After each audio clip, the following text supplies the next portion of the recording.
Good evening, and welcome back to Life Conversations. Tonight, we have a very special couple with us tonight that have been a part of our church family for a long time, and we're so happy that they're able to join us. As we get ready to start back with them and have that conversation, just one verse that comes to mind as Philippians chapter 1, verse 3. I thank my God every time I remember you.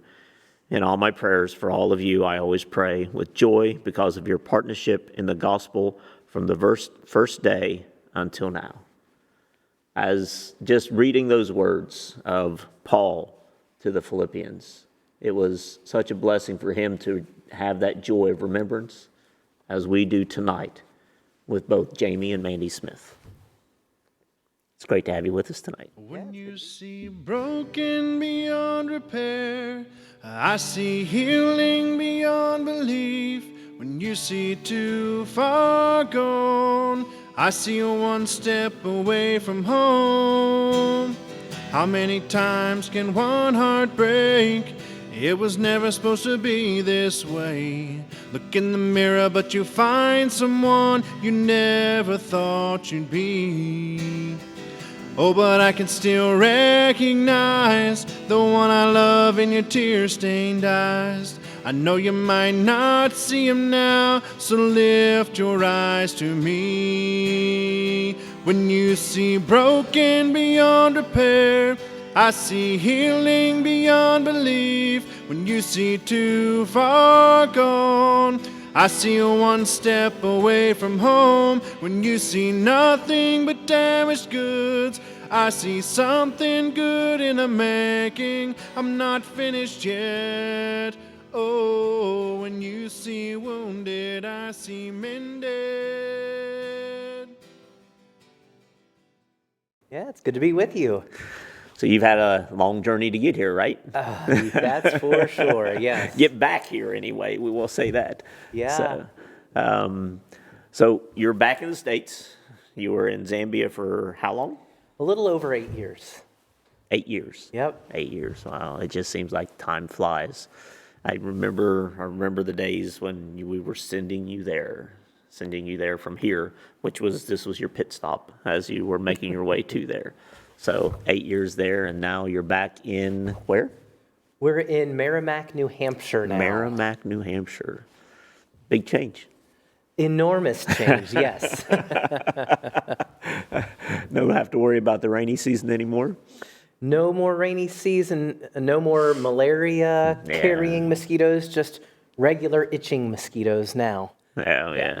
So that was one of the things that I thought about when you said you were going to be in New Hampshire. I know I've had different friends that have said, well, the mosquitoes get terrible up there through the summer, and you really have to pay attention to them. But they're not the malaria carrying mosquitoes, right? Yes, exactly.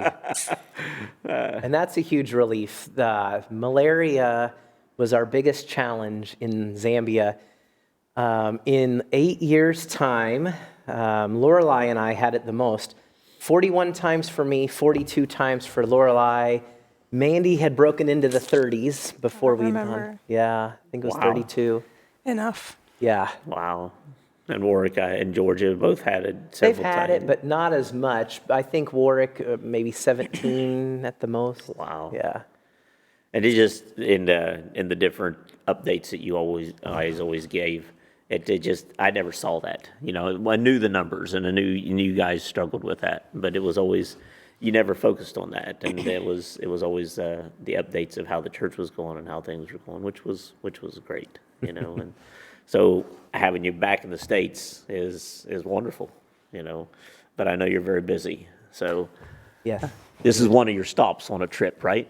Yeah, we're on day 12 of a 15-day trip right now. Okay. And it's been a lot of fun. We've accomplished a lot of the goals that we had, but we are definitely feeling like it's day 12. We're ready to head back to our temporary home up in New Hampshire. So you haven't purchased a home there yet? Not yet, but Mandy is the real estate expert in the family, so she's looking every day.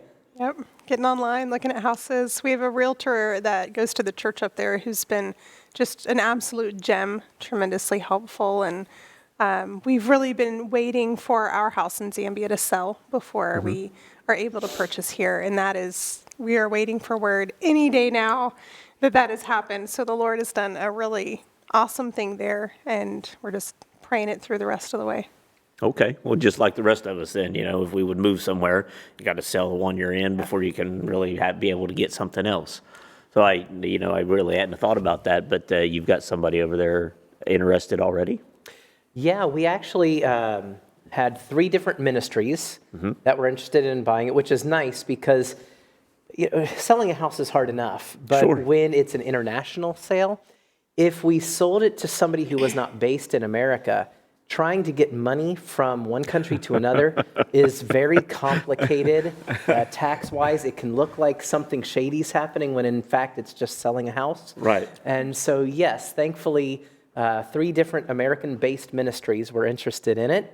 And because it's ministry-related, we're giving them an extraordinarily good price. Sure. And so, yeah, right now it's just everything in Africa moves much slower. And especially in light of COVID, it's even slower than normal. So, yes, any day, hopefully.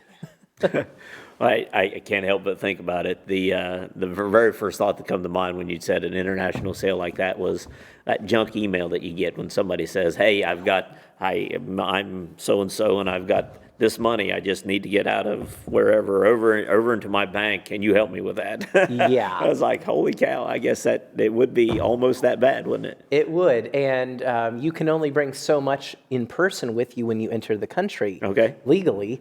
So even if we tried to bring it from there with us, you have to do it in $10,000 increments, or else you're in violation of international travel laws. And it's a complicated thing. That is an extremely complicated system. I wouldn't even think about all the details you have to go through for that. So that's crazy. Yep. Shoot. Well, you're here. Yes. They're still trying to get everything here, I guess. But with the sale of the house and everything, is everything else here? Did everything come with you? Not quite. Not quite. So we've got a few, I'd say about 10 more suitcases worth of belongings that will make it over, either with friends as they come, or whenever I go back to minister to our missionaries that are over there. Okay. We'll be bringing a bit at a time. Got to do a lot of hunting in Africa. Yeah. So for all of our fellow hunting Yes, fans. I saw a lot of those videos and pictures Yes. too. That was great. So all of the trophies, the skins, the horns, all of that are still awaiting the final permits that are required. Once again, and we had the permits to own them, but now you need an export permit. Sure. And like I said, everything's more complicated internationally. So there's that, and then of course there was a lot of things that we just had to leave behind, like our pets and things of that nature. So how many dogs did you have over there?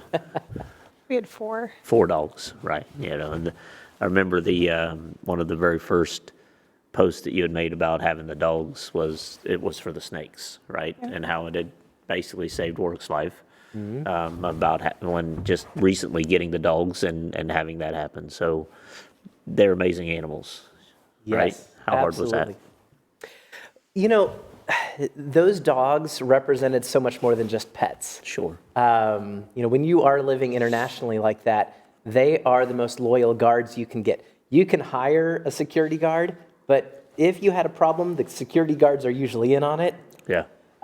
So for our children, for Mandy, especially when I would have to travel outside of the country to minister in other African nations, they were family pets, but they were security guards. They were with us in the deepest remote village where we lived at the first 2 years of our ministry, into the second largest city in Zambia. Wow. So they were security, they were stability, they were all sorts of things that God just wrapped up into one. And, it's always interesting. You hear people talk about pets like that, and you go, come on, it's just a dog, right? No. But I think we have to go back to what we always said here at Bethel. We would quote from the shorter Westminster Catechism, what is the chief end of man? Well, what is our purpose? It's to glorify God and enjoy his presence forever. Yeah. And it's not wrong to enjoy the gifts that he has given, the creation, whether that be animals or material blessings, as long as you're not worshiping it, as long as you're not getting your true security from it, but rather looking at it as a gift from God. Yep. And so, yeah, that was hard because we were hoping to bring some of the animals with us, and that didn't work out for us. Yeah. What were the dogs' names, Mandy? The first What two. are the dogs' names, I guess? Yeah, so our first two are brother, sister from the same litter. We had them since birth, and so they're Trixie and Darian. Okay. And then we got a third dog named Copper, and then our last one was Lucy. Lucy. Very good.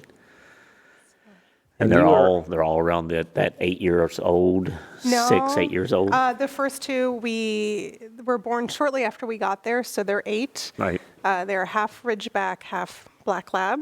And those are Okay. the girls' dogs. They're personal dogs, so they slept in the girls' rooms with them. And then about 3 years ago, we got Copper, who's half Great Dane and half Mastiff. Well, Borble, which Mastiff. And then a couple years ago, we got Lucy, who's my Great Dane. And so the Danes stayed outside at night and protected, and the Ridgebacks stayed in the girls' rooms for inside protection, and it worked out very well. Wow.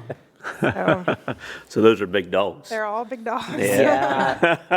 The smallest one weighed just around 50 pounds. Yeah. The largest one was about 150.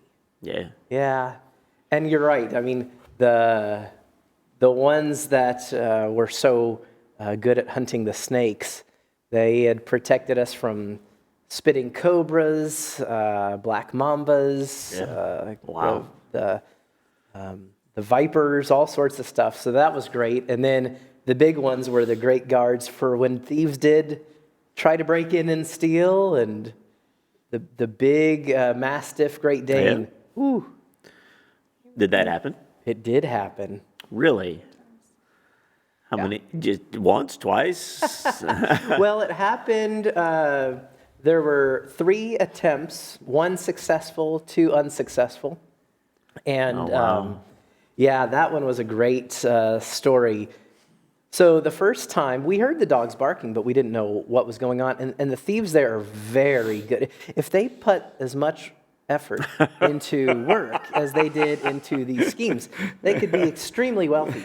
But they would get one off in the very far remote corner of the property and get the dogs barking and coming In the there. back corner, yeah. Then another one would sneak in, and we had wall fences, and we ended up putting an electric fence on top of that. Well, so they did. They stole a generator and a bicycle the first time. And then the next time that they tried to come in, they got in, but the big Mastiff saw the He got guy, wise. and they were trying to steal our pump from the well, Yeah. a very deep submersible pump. And so he had to get just enough into the light to get over that way. And the dog saw him, and I had malaria again. And when you have malaria, you're on a lot of medicines that kind of knock you out. Sure. So I remember hearing him bark his ferocious, I'm going to kill somebody bark. Right. And then him running past our bedroom, the ground shaking. You He was could at- feel him run by. Yeah. And I was so tired, I didn't get out of bed because the barking stopped. A few hours later, we get a call from our neighborhood watch, and they said, Mr. Smith, we've caught your thief. And what happened was the guy was running, and we had a pool in the ground yard. pool. And he was running, trying to escape. He fell in and barely got himself out, and his friends pulled him over the wall fence. And they said, because he had a quota to meet, he already had things sold to people, he just had to collect. Wow.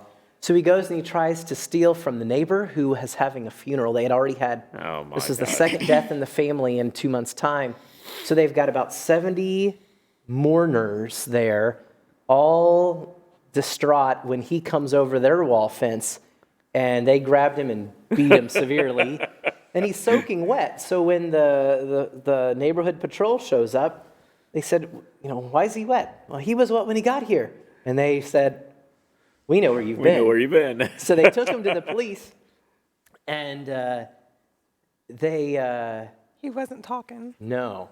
And so they they said to him, well, we know the area, and we know that there's a pool right over there, and that there's a report on file from a recent theft there.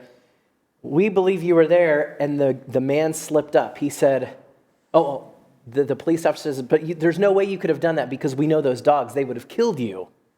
And then he slipped up and said, I thought I was going to die tonight.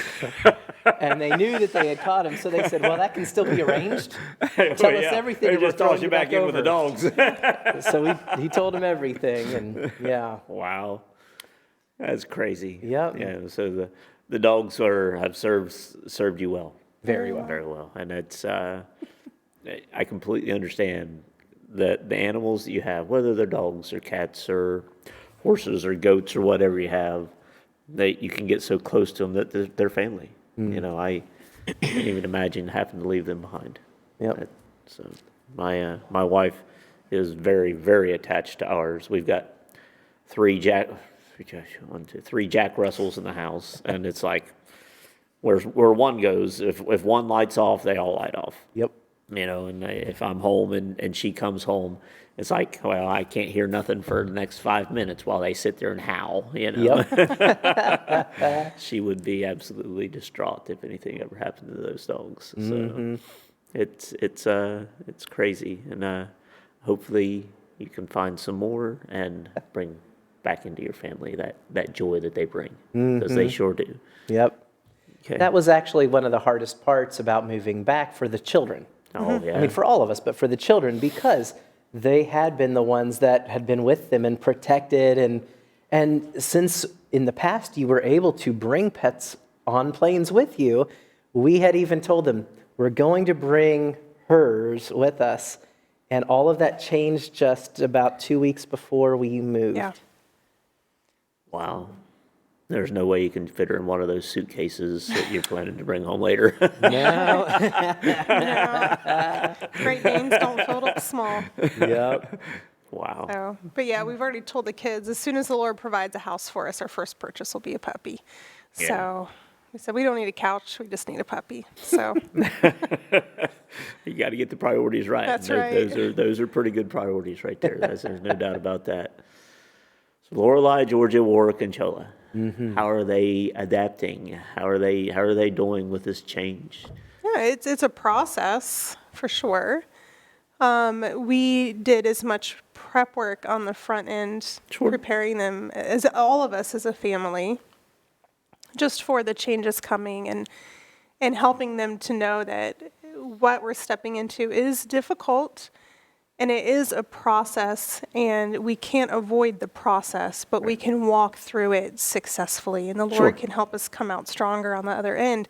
It all depends on how we walk through it. And so really just being a safe place for the kids to be able to be honest about, I hate America today, or I want to go home, or I miss my dog, or, whatever they're feeling, giving them a safe place to really just let that out in a constructive way and help them walk through it and talk through it. And so I have to say, I've been amazed. The Lord's been so gracious. We're all definitely still walking very deeply through that process, but it's gone much smoother than we could have anticipated so far.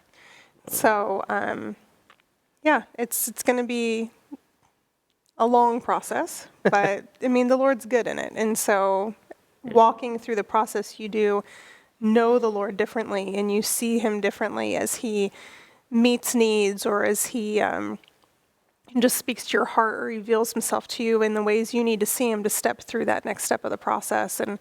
And making sure that the kids are aware of that personally, that Sure. it's not mom and dad walking through the process. God's walking you as an individual through this process, and he has a plan and a purpose for you in this that is separate from everybody else and every other circumstance, and helping them to see that you're not just following mom and dad and what they're doing, that God has a unique plan for you in all of this. And so listening to him and being close to him and letting him reveal that to them in his perfect timing. And so there's good days and bad days, and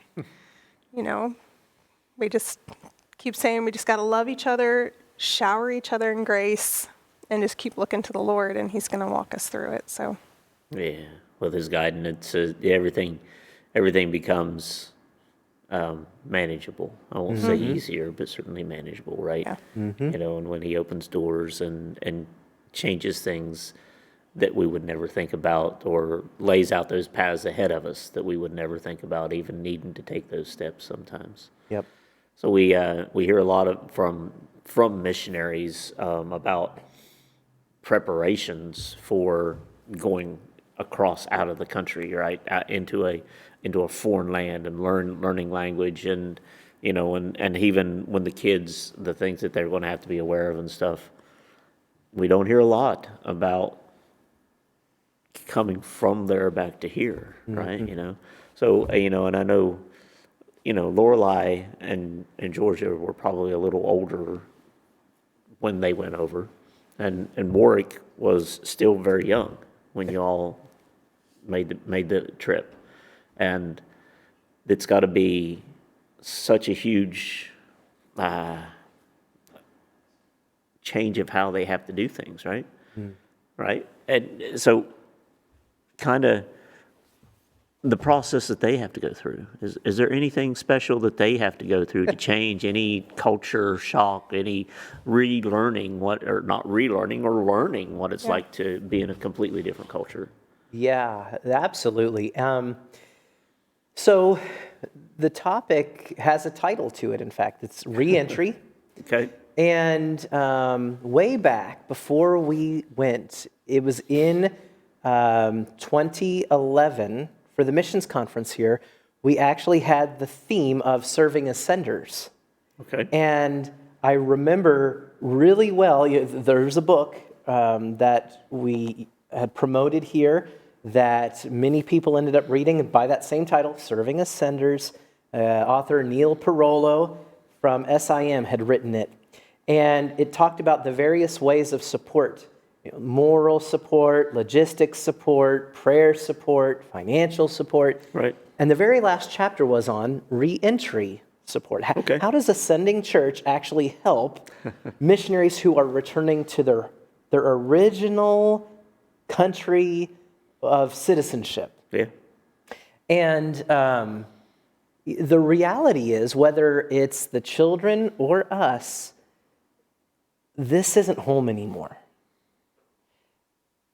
The longer you live in another culture, you also recognize that'll never truly be home either. You know that you stand out, that you don't truly fit into that culture. And so you start grasping the reality of Scripture that this world is not our home. We are just passing through. We are aliens on a journey. Right. And so it takes on a different feel for us than it does for the children. Oh, yeah. But I think the first thing, and this is such a broad topic, I'll mention the first part and then kind of hand it over to Mandy. We can tag team this, but we always trained our children to recognize that if God had called us to be missionaries, he also had called them, because we're a family. Sure. So we aren't just the missionaries. They also Right. were missionaries, just serving in different ways with a different aged audience. And the kids really took that to heart, sharing the gospel with the kids their age, and then as they became teenagers, working with children's ministry. And when I was asked to come back to be the director for IBM Global, it's something we had already kind of talked about, because you don't get a formal request like that without there having been lots of Sure. preliminary discussions. Pre-discussions. Right, yeah.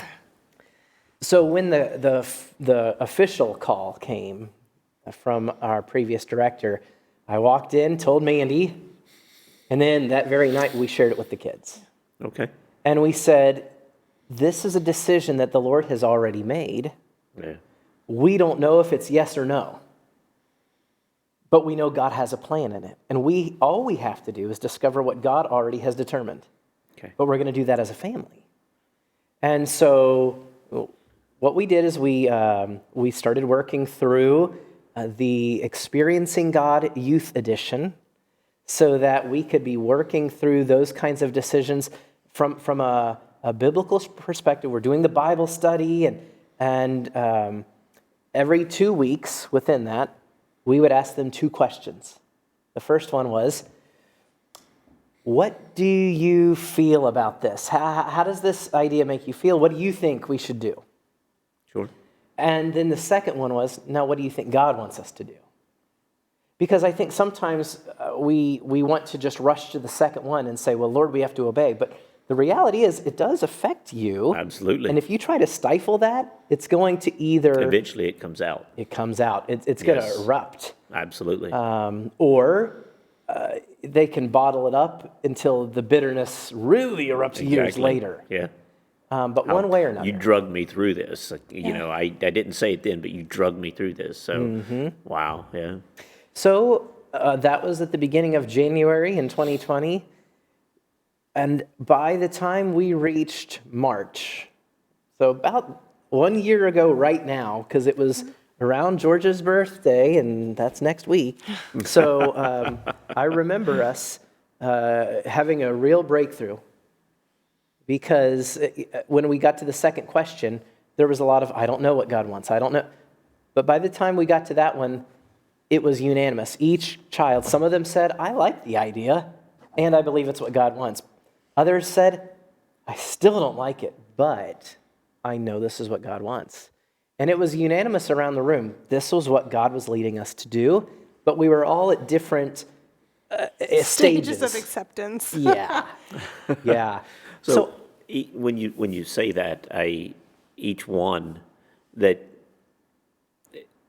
Chola has so much.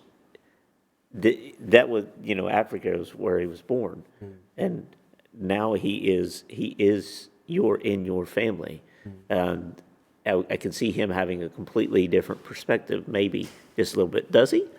He does. Okay. But ironically, he is the one who adapted the best. Okay. Yeah. And so I think, the idea of how you asked about walking them through and what does that look like? Well, the first thing was involving them in the process of discovering God's will for us. Okay. Because at that point, we all recognized, yes, how we feel is important to at least acknowledge. But at Absolutely. the end of the day, we're going to do what God says we're going to do. Yes. And so... And we made that clear to the kids, that we want to hear from you. We respect how you feel, and it's important that we discuss this. But at the end of the day, you don't make the decision. God makes the decision, and we're doing what he says that we should do. Mm-hmm. And I think that's really important. I mean, we actually said it this way. We don't have a decision about what we're going to do, but we have a decision about our attitude. Mm-hmm. Okay. Yeah. And so, that's really the case for all of us in Yeah. every aspect of life, whether it's here in America or overseas. We all are called to surrender to God's will, and there's really only those 2 choices. Right. The old statement, only 2 choices on the shelf, pleasing God or pleasing self. Right. And so as we worked through it together, that was a big part. But we didn't stop there. As we got closer to it, we were asking them, what are some things that we need to take with us to remind us of here? What are some places we need to visit and people that, because we'd already moved from the southern province of Zambia, where we were speaking a tribal language, to one of the larger cities. And so we went on a farewell tour of Zambia. We spent, that one was also a trip like this. It was about a 15-day trip. And we went and said goodbye to all of the Zambian parents that had adopted our kids into their families. And And that was part of it as well. And one of the things we've learned long ago from CIT, and we support missionaries who teach there at CIT in North Carolina, but one of the things we learned there was within transitions, you can't begin well in your new location and new ministry unless you finish well where you're at. Right. So just like when we were here, we finished well at Bethel before going to Africa, we now had to finish well over there before we would enter into the ministry up in New Hampshire. So everyone made a list, and we put it on the family list. Yeah. All the things that everyone needed to do, and we were People able to visit, places to say goodbye to, just making last memories that were important as a family. And other than bringing the dogs, we got every other one on the list, and we just had to surrender that to the Lord as well. But it makes your original question come to life more, because I know as people are watching this, they're going to think, why do dogs make, because of all the instability of coming here. Yeah. It was nice to be able to bring some of that stability from there with us. Absolutely. And instead, God said, no, I'm going to be all the stability you need. Exactly. Well, and I think, too, a lot of people don't realize, for the kids especially, Warwick and Georgia have no memories of life before Zambia. They don't have any memories of being born here. Lorelei has few. And so that is the only home that they remember. And so when they're coming back here, they're not coming home. It's like they're leaving home and coming to the mission field, like when we left here to go to the mission field. And a lot of people just don't understand that, and you don't expect them to understand it. They've never experienced it or had to walk through that. But it is hard for the kids, when they come and people are like, aren't you glad to be home? And they're in their minds, they're thinking, I'm not home. This isn't home for me. And so they have to walk through that process of grieving and letting go and leaving. And it's, the 4 kids. Thankfully, the Lord's gracious, and the waves come at different times with the different kids. And when Jamie was traveling a couple weeks ago, we all 5 of us just had a we miss home day. And so we sat and we talked and we cried and we prayed, and then we put on a movie and distracted ourselves. and you have to have those moments, but it's a process that I think is unique for third culture kids having to leave and come back to a passport country that they don't know or understand or remember. There's a lot of insecurities, especially the kids coming back as teenagers. They don't know American culture here. They don't know what's cool. They don't know what's not cool. They don't know anything. And so just trying to really, I keep telling the kids, everybody's weird in their own way, and it's the ones that own it that make the best out of it. So just own your weirdness, and just it is what it is. And so trying to help the kids, especially as teenagers, walk through this process of making new friends and what's a new culture for them, trying to fit in, but also reassuring them that family is your best friend, and the Lord is our deepest friend. And so we're going to start with that foundation. And as we walk through this process, the Lord will bring into our lives the people that we need to walk through this, and the friendships that we need. COVID throws a whole new angle on meeting friends, because people just don't get together like they did before. And so you miss that aspect of, oh, hey, let's go get ice cream after church, because people just don't do that anymore.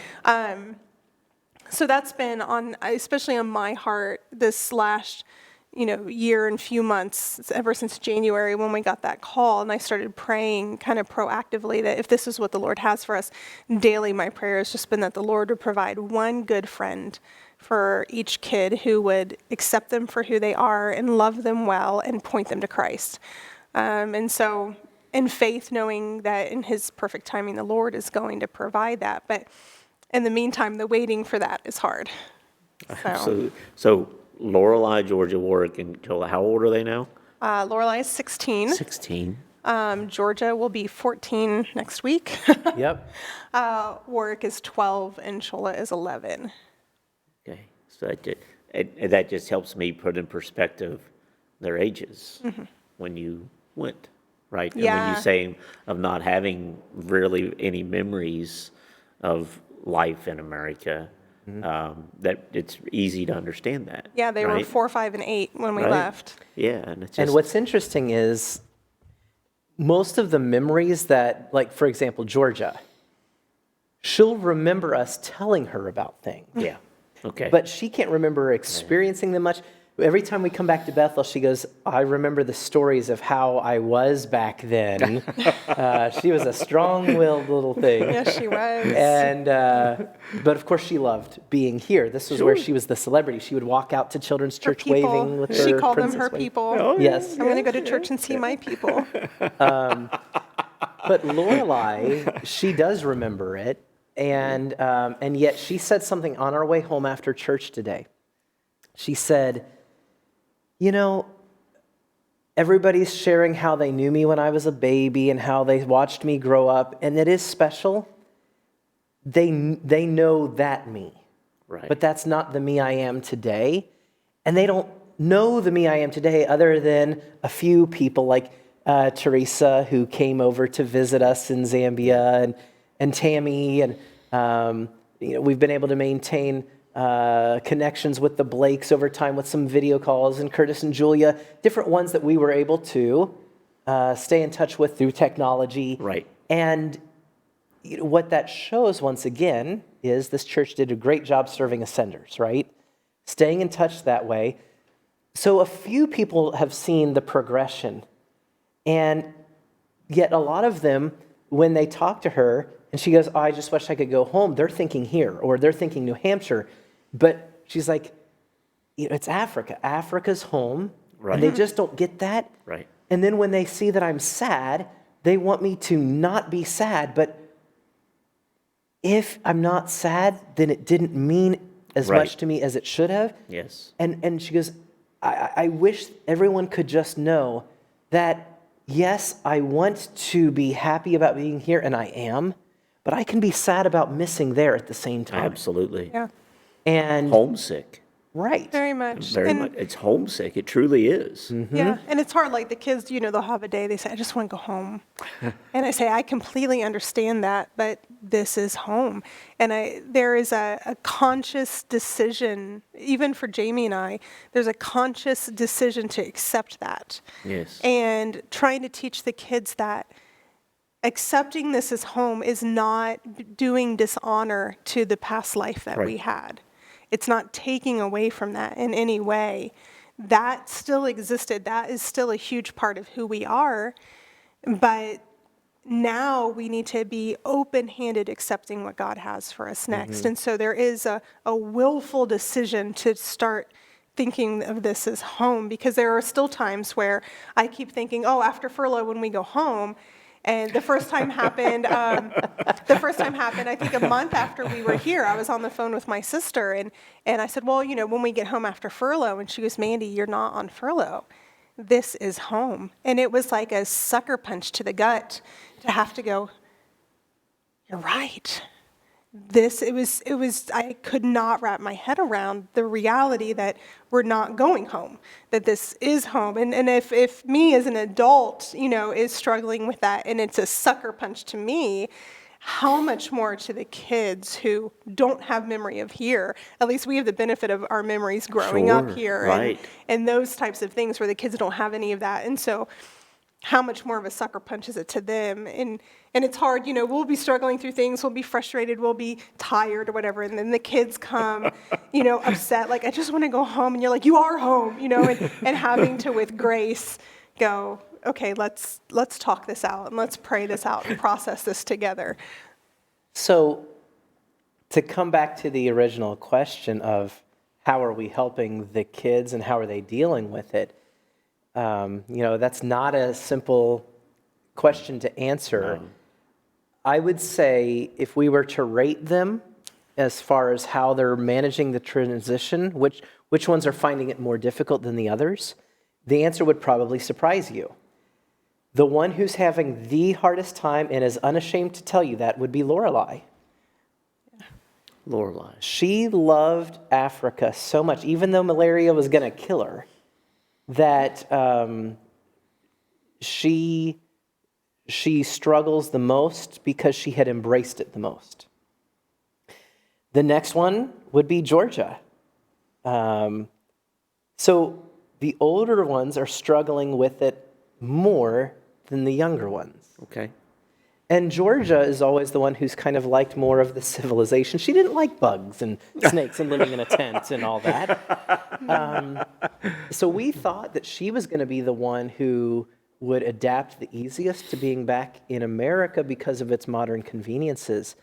But that's not been the case. For her, it's been a lot of the relationships and the simplicity of Africa that I think she misses. And I think for her, she is a homebody, so home is important to her. She just likes to be home. A physical home. A physical home, and the familiarity, like nothing here is familiar to the kids. And, just even the construction of the houses, it's so different. Yeah, it doesn't feel absolutely like home, is. Yeah. And so just those little things that make home, they don't have. And so I think for Georgia, that's hard because her little home body can't be home, She needs privacy. She needs to be able to lock herself in her own room, and now she's sharing a room with her sister. And But in the same vein, the difficulties of the transition, like I said, the Lord has been overly gracious, and He has just really. The only way I can think to say it is that there have just been little things here and there where all of us had these little, in your heart you have if that would happen, that would be awesome, but it's just a wish. And so I'm not going to set my heart on it. I'm going to accept whatever the Lord brings in His goodness. And it's almost like He's taken each of us, these little things that we had set in the back of our hearts is just a little oh, that would be nice.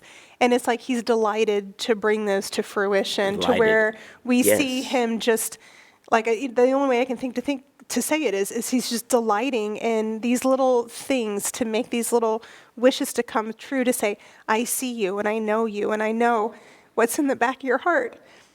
And it's my pleasure to make those a reality for you because I love you, and to see those little tangible drops of God's pleasure, and we're walking in faithfulness to Him, and He's delighting to make these little things come true to show His intimate love for us. And so the kids are experiencing that, and we are experiencing that, and it's just those little things along the way that makes you see that we have an intimate God who enjoys delighting His children. And it's mutual, right? Delight yourself also in the Lord, and He will give you the desires of your heart. Right. Well, I think, first of all, that means He places within you the desires that He wants you to have. Yes. Yeah. And then, as your heart is right with Him and you're delighting in those things, then He gives you more than you could ever ask or imagine as well. So it has been. I mean, it's a transition. So that in itself makes it a challenge, but it really, truly could not be going any smoother than it is. And yet it's still a daily choice about our attitude, like we were telling the kids from the beginning. So, Warwick, he's always been our easygoing one. He's just very flexible, and he has a servant's heart. So as long as he can serve, he's happy. Okay. But then Chola, the youngest, the one that you would expect to have the hardest time because Africa was his birthplace. He's African. Yeah, he's Zambian by birth. Yeah. He also has had such a traumatic first 5 years before coming into our family, that his stability is with us as a family. Right. Yes. And so it doesn't really matter where he's at. Yeah. He's the most extroverted of all of us. So wait a minute. Even you. Oh, yeah. Oh, okay. I'm actually, what surprises a lot of people is I'm actually quite introverted, but I when I am with people, the extrovert in me comes out. Yeah. But Chola, he everywhere we go, every stranger is a new opportunity to make a friend. Okay. And so he like this road trip, he's going to be very sad when we're back because he can't think of anything better than to get out Then and going and meeting all these people. Yeah. Oh, wow. So the Lord's been gracious to us in that way as well, because if it were what you would expect, that he would be the one struggling and already coming from a childhood of being an orphan, where his parents had passed away, and all the trauma that brings with it, we really could be struggling in great ways. But instead, he's the one that's looking at this as the greatest adventure. And even the climate has been a great asset in all of that. I mean, because it's been a big change. Well, yeah. It's big, yeah. I mean, from not having, even thinking about ever wanting or seeing a snowflake fall out of the sky to living on top of snow for 6 months out of the year, it's like, wow, that's huge. Yes. Yeah, everyone was expecting that it would be they said, "You're coming in winter. What were you thinking?" And we said, "Well, that wasn't our plan. That was God's plan. Oh, yeah, right. We wanted to come in June." Right. And yet it was so appropriate because when we left, it was 80 degrees and sunny. Yeah, We arrived in Boston to 8 inches of snow. sure. And even we expected that to be a shock to our systems. And yet it actually was very comforting because it was the environment mirroring the enormity of the transition we were going through. Okay. So had we left there and gone to Florida, and then we were experiencing all that internal tension, we would have felt like, why is this bothering us? It's like the same place, same Right, climate. yeah. But when we arrived, it was truly a totally new beginning. Okay. And it felt like it in every sense. I mean, from the culture to the climate, it was a new beginning. Wow. And God uses the seasons for everything then. Wow.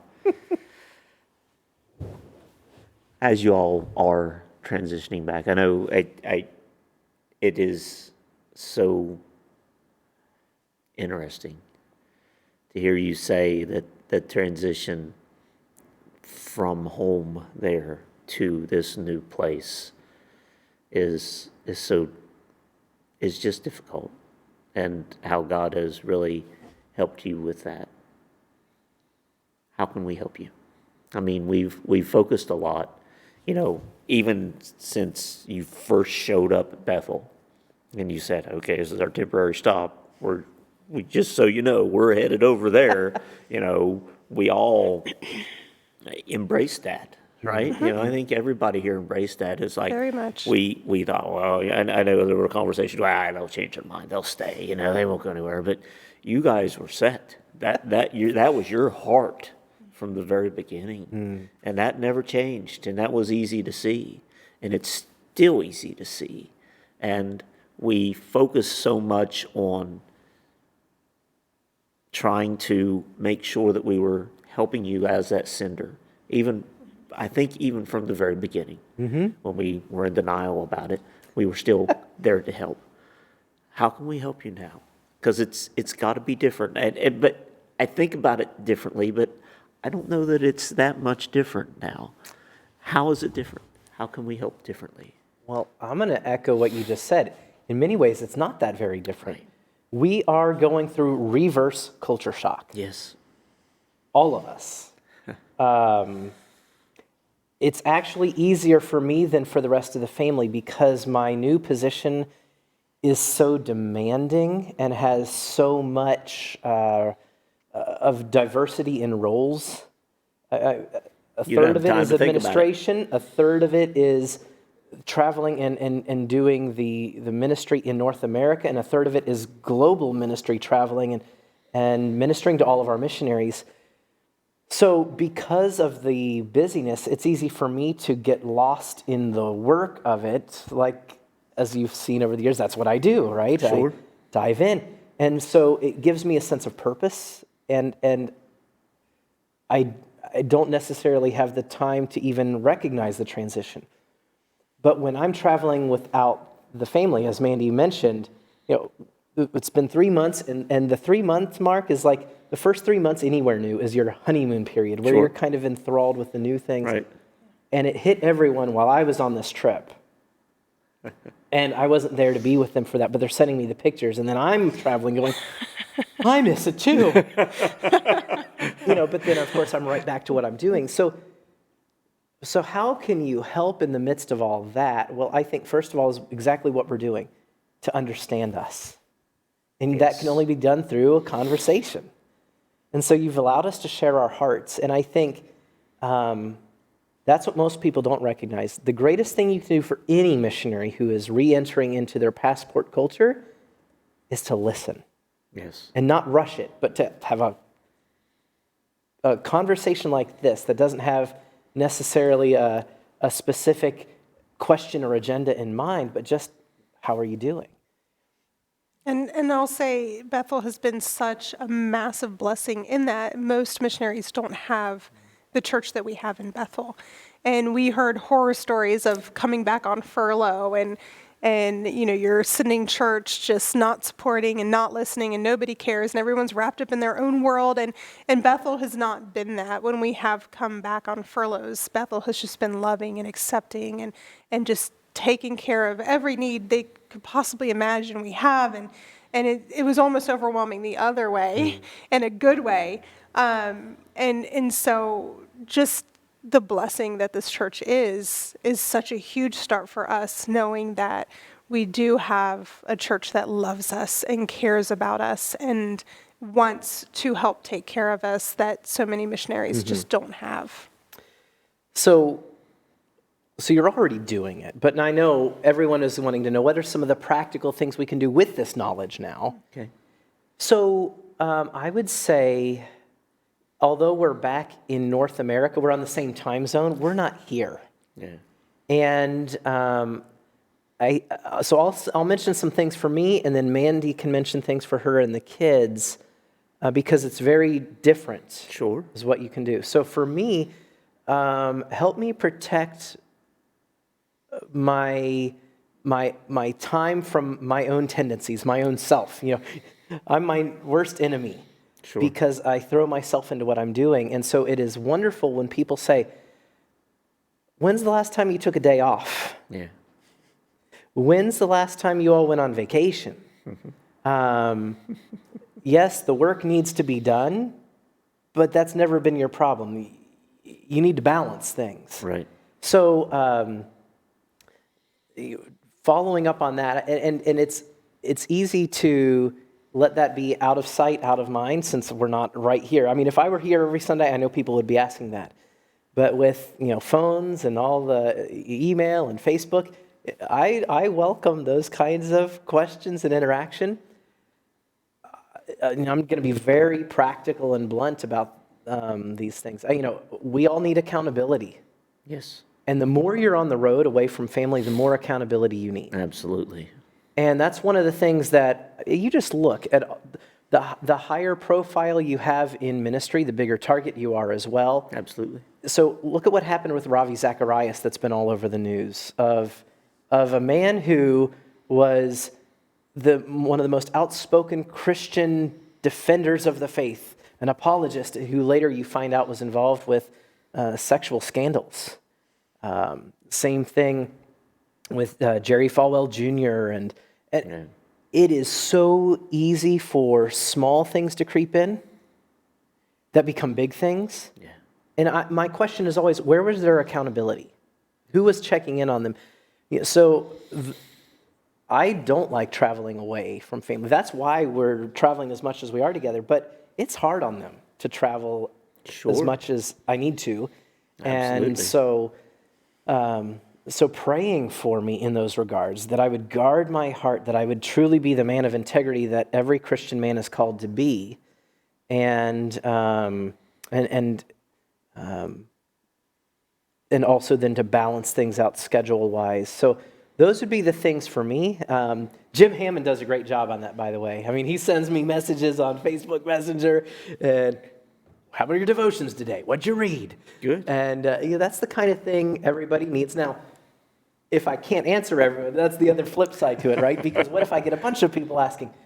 Right. I might not have time to answer everyone all the time, but I do read everything and appreciate the concern. So Meanwhile, it's hard on Mandy and the kids when I'm away because who is there to be providing and protecting? And so I do still limit how much I travel away, but I know it's going to have to increase over what it used to be. So. Yeah, and that's a whole new aspect for us as a family. We've always traveled as a family, stuck together as a family. A lot of Chola's security and support is having Jamie at home. Sure. And so having to recognize each of the kids' needs in that. But at the same time, knowing that God has clearly led us into this. And so how do we as a family balance that time with Jamie away, and when do we decide to travel with him type of a thing? And so we've decided to continue homeschooling the kids. So at any time, we can hop on the road or join Dad wherever he's at and be together as a family. So that is a huge blessing. But just support, I think number one is just prayer, just as we step into this transition more, as we start building a home, building a new life, starting completely over. We don't have good friends up in New Hampshire. We don't have family up there. We're starting from scratch. Sure. And so as we walk through that, building relationships and just the discernment and wisdom and following the Lord in that, the church has done so much. I've got ladies who regularly message me and check up on me and how can I pray for you? How are you guys doing? And it's just such a blessing to, even though it's virtual, to continue those relationships and to know that someone is praying for me. Someone Absolutely. is thinking about that and checking up on me. And, the kids need it as well. But I would say, just prayer. As he travels, then I'm making decisions for the kids and just need that wisdom and discernment. And Lorelai's getting ready to start college. Lorelai, yep. Even though she's only 16, she worked ahead. She graduated Absolutely, early. yeah. So she'll be starting this fall.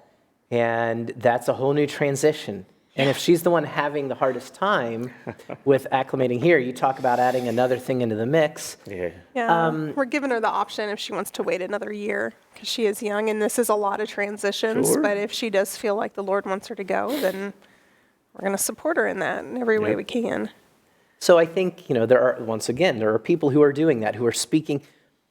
That's probably one of the great things that people can do. Speak into our kids' lives, because up until just when we arrived back here, I have been their pastor and their father. We want them to go to a place where they can hear from somebody else. Sure. So they realize this isn't some Smith family cult. Like, other people really believe the Bible. And so it's nice that they are in a youth group now where I'm not their pastor. Right.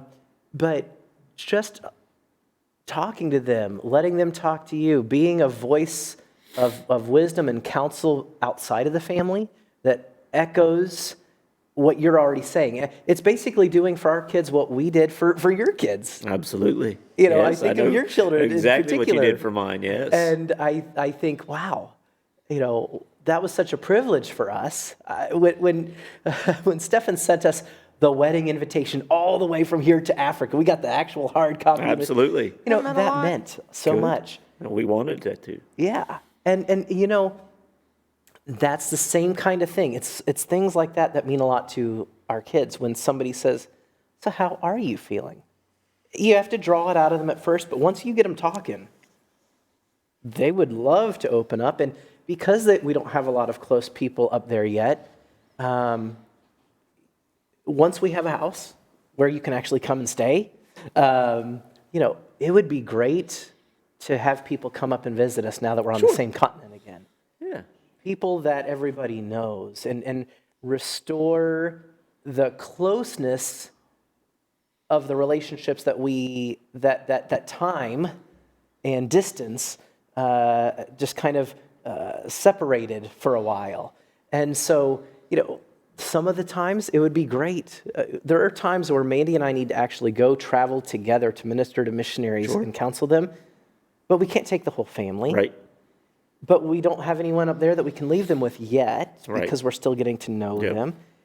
You know, just to be able to have somebody watch them so that they have that stability, so we can go minister to someone like the one that we were trying to go down to Alabama to minister to, and stuff like that. So you just opened the door. You realize that, right? Yes. You all heard that, right? You heard that, right? They need somebody to come up and watch the kids. I've got 5 people that come instantly to mind. They're on the phone right now making arrangements. Exactly. I can guarantee it. So now we just need the house for people to stay in. Right. I hope you like dogs. That's right. Well, I don't know if they like dogs, but I know they love your family. So there's no doubt about that. So I think that is very important. The thought that comes to mind is when you talked about the culture and stuff. And are you planning to encourage to continue to hold on? How do I want to say this? I want to say this in a way. Are the culture that you brought back, your culture from your home that you are now bringing into New Hampshire, into America, how are you planning to continue to live that culture? Or there's going to be parts of it that are you're going to hold on to because that's who you are, Right. Yeah. right? It's not walking away from that and just completely changing who you are. That's who you are. Yeah. That's who Lorelai is, and Georgia, and Warwick, and Chola. That's who they are. Is the culture that you bring with you, how are you bringing that back? How are you bringing that newness into us? You think of a good answer to that, because I'm going to transition it a bit. You know what? Part of it does change, because remember how you said that, we were here temporarily? Sure. By the time that we left here, though, it was hard for us to rip our hearts away from here. Absolutely. By that point, we would have been very content if God had said, nope, Stay here. just wanted to see if you were willing to go. I'll let you stay here. And up to the day you left, there were people praying for that, just so you know. Yes. Our time here changed us so much that it made us better at what we did Sure. in Zambia. And it was so hard. I mean, that's the hardest part about being a missionary, is repeatedly ripping your heart away from people who were once strangers but who became family. Yes. So that happened here, then it happened in southern province Zambia. It happened again in 2 places of the Copper Belt because of the 2 churches that we planted in Sure. different cities. And so it does change you, and you bring a piece of it everywhere you go. So as far as how are we bringing that back here? Well, a lot of our home decor and things like that are going to mirror it. Yeah. But I think bringing the relational aspect of ministry back to a time-oriented culture like America. We need to stop being so time-oriented Okay. and just get into people's lives for real, to take the time. To do what Frank Baker always used to tell me. He's like, just come, sit on the porch, rock in a chair, hold your baby, and let's talk. There you go. You know? That is ministry, because you're in Absolutely. people's lives. I think Absolutely. that's a big part of Zambian culture. But there's a lot of other things I think that we bring with us. So Yeah, I think we as parents have been very intentional. We had people build into us and you could just give such wise counsel in building a home culture that over the years we've been living in Africa, but we've been exposed to a plethora of other cultures as well. So, British, South African, Australian, Puerto Rican, Sure. like just so many other cultures. And so you take bits and pieces, here and there, and they become a part of your home life. Mm-hmm. And so we've been very intentional, and homeschooling has blessed us in being able to do this even more, and setting a culture for our family that integrates so much of that, bits and pieces here and there. And wherever we've moved, we've kind of tried to keep those little traditions and those little things, because we average it out. We've moved every 2 years for the last 20 years. And so Lorelai's 16. She's moved every 2 years for the last 16 years. So we've made our home culture our home. So as we move locations or we move houses, it's what's happening in our home that's making it home. Okay. And so those little traditions and those little things that we've just incorporated into our lives along the way, that we've picked up here and there, bits and pieces all about. And even little things, we were talking before we moved back here, you know, you live in a place for so long, the way people say things and the way people do things becomes normal. And then trying to remember, like, do we say that here or do they say that back in America? Like, and there's been times we're having conversation and they're like, what do you mean by that? Like, we don't say it that way. And you Right. realize, okay, Yeah. nope, that's not here. We don't say it that way. And so, you know, our kids will say strange things, you know, and that'll probably stay with them the rest of their lives. Oh, absolutely. Just different things. Yeah. And those are things we don't want to lose, you know, but Right. at the same time, those little things in our home every day that have become a part of our family rhythm and a part of our family culture that have been pieced together from all over the world that are now just a part of us, that we really hope even our kids take on with them when they leave our home. They start their own families and they get to choose from those little bits and pieces. But everywhere we've moved, it's helped make home because we have those same rhythms and those same little traditions that make us who we are as a family. Yep. Well, as always, it's been amazing to have you here and have this conversation. And thank you for letting us hear more about your lives and the struggles and the joys that you've been having and how we can continue to work with you and pray for you. It is a blessing, and it has been a blessing ever since you showed up at the Storm event to have you in our lives, because you've been in my life, my family's life since that event. Mm-hmm. You know, what did you said 21 years ago? Oh my so, goodness, yeah, 21 years. and my youngest Caroline just turned 21, so last September. So you've literally been in our lives that whole time, and it is truly a blessing. Thank you for joining us tonight. Thank Our you pleasure. for allowing us to continue to be part of your life and being willing to be a part of ours. So, as we finish up here tonight with Life Conversations, it is always a blessing, always a privilege to have our family joined back together. And that's what these conversations are about, to keep us as a family. I hope you've enjoyed this, and I hope you can take a portion of this to continue to pray for Jamie and Mandy and Lorelai and Georgia and Warwick and Shola. Thank you. Have a great evening. You see your worst mistake, I see the price I paid. There's nothing you could ever do to lose what grace has won. So hold on, it's not the end. No, this is where love's work begins. I'm making all things new, and I will make a miracle of you.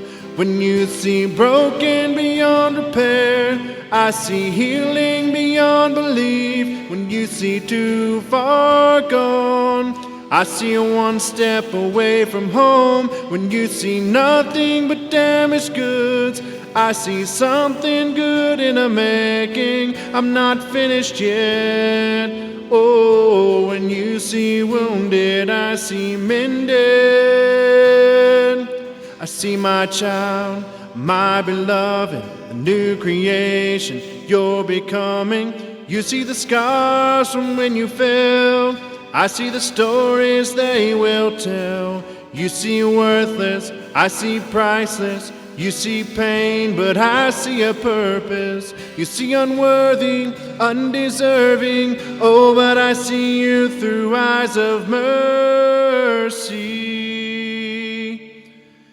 When you see broken beyond repair, I see healing beyond belief. You're not too far gone. You're just one step away from home. When you see nothing but damaged goods, I see something good in the making. I'm not finished yet. Oh, when you see wounded, I see mended. Oh, I see mended.